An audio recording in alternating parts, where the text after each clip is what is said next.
pegando esse gancho do LG, quais são os perigos aí, né? Olhando o que a gente, o que é vendido hoje para a gente, entendendo que existe um certo apetite né, do mercado de capitais por agora se associar a essa onda. Qual que é o lado perigoso desse movimento que a gente vê hoje? Para te responder, acho que é importante a gente entender bem o contexto que a gente vive hoje. E voltando aos as principais temáticas do ESG, são direitos humanos e meio ambiente. E essas temáticas, elas foram percebidas pelo mercado financeiro e pelo mundo corporativo como temáticas ideológicas nos últimos 30 anos. Então, vou dar exemplos reais, toda vez que eu vinha falar com investidores e trazia algum ângulo ambiental, era normal eu ser chamado de comunista, de petista, de psolista, como se direitos humanos ou meio ambiente pertencessem a uma ideologia, né? E, de fato, isso não faz o menor sentido.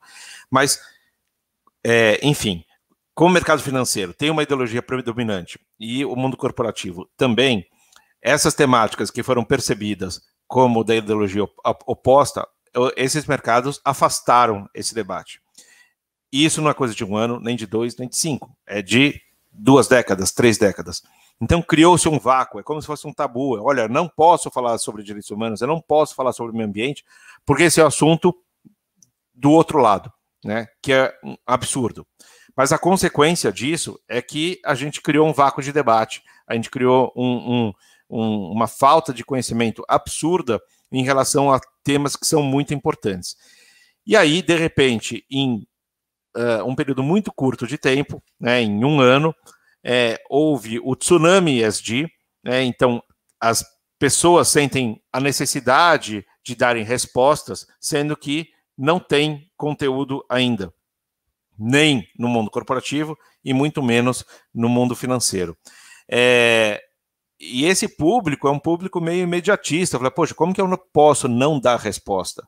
Não faz sentido, porque, aliás, se o meu concorrente der qualquer tipo de resposta, é ele que vai, enfim, ganhar meus clientes, etc. Então, eu preciso trazer essa resposta.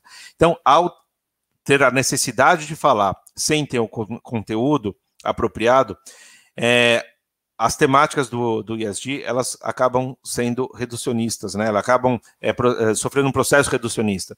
Então, toda a complexidade das questões ambientais, que são muitas, e quanto mais eu estudo o tema, mais difícil eu acho que ele seja, eles foram reduzidas só para a questão do clima. E eu não estou diminuindo a importância da questão do clima, mas a questão ambiental é muito maior do que a questão do clima. E dentro da questão do clima, ele vira monotemático, é como se só o carbono influenciasse na questão do clima.